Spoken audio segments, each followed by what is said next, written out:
ಮಂಗಳೂರು ಉಡುಪಿಯ ದೋಸೆ ಫೇಮಸ್ ದೋಸೆ ಅಂದರೆ ನೀರು ದೋಸೆ, ಹಂಚು ದೋಸೆ. ಇಲ್ಲಿ ನಾನು ಇವತ್ತು ಹಂಚು ದೋಸೆ ಅಂದರೆ ಉಪ್ಪು ದೋಸೆ ಕೂಡ ಹೇಳ್ತೀವಿ, ಅದನ್ನು ನಾವು ಹಂಚಲ್ಲಿ ಮಾಡುವಂಥದ್ದು. ಈ ದೋಸೆಗೆ ಇಲ್ಲಿ 2 ಗ್ಲಾಸ್ ದೋಸೆ ರೈಸನ್ನು ನಾನು ರಾತ್ರಿ ಇಡೀ ನೆನೆಸಿಟ್ಟಿದ್ದೀನಿ. ಒಂದು 6ರಿಂದ 8 ಗಂಟೆ ಕಾಲ ನೀವು ನೆನೆಸ್ಕೋಬೇಕು.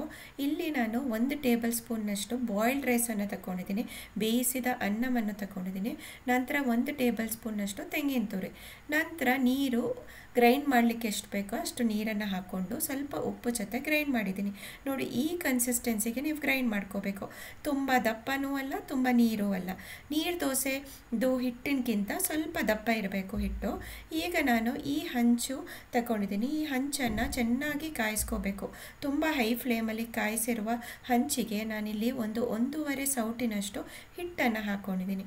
ಇದನ್ನು ನಾನು ಹೈ ಫ್ಲೇಮಲ್ಲಿ ಕಣ್ಣು ಬೀಳೋ ತನಕ, ಅಂದರೆ ಈ ಥರ ಹೋಲ್ ಬೀಳೋ ತನಕ ಹೈ ಫ್ಲೇಮಲ್ಲಿಟ್ಟು ನಂತರ ಮುಚ್ಚಬೇಕು. ಒಂದು 5 ನಿಮಿಷ ಲೋ ಫ್ಲೇಮಲ್ಲಿಟ್ಟರೆ ಈಸಿಯಾಗಿರುವಂಥ ಹಂಚು ದೋಸೆ ರೆಡಿಯಾಗುತ್ತೆ.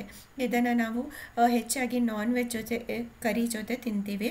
ಇದು ನಾನ್ ವೆಜ್ ಕರಿ ಇಲ್ಲ ಅಂದರೂ ಕೂಡ ನೀವು ಚಟ್ನಿ ಜೊತೆ ಇಲ್ಲ ಯಾವುದಾದ್ರೂ ವೆಜ್ ಕರಿ ಜೊತೆ ನೀವು ತಿನ್ಕೋಬೋದು. ತುಂಬಾ ಟೇಸ್ಟಿ ಇರುತ್ತೆ, ತುಂಬ ಸಾಫ್ಟಾಗಿ ಕೂಡ ಇರುತ್ತೆ.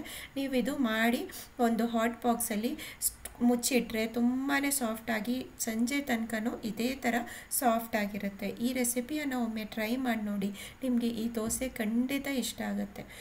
Thank you.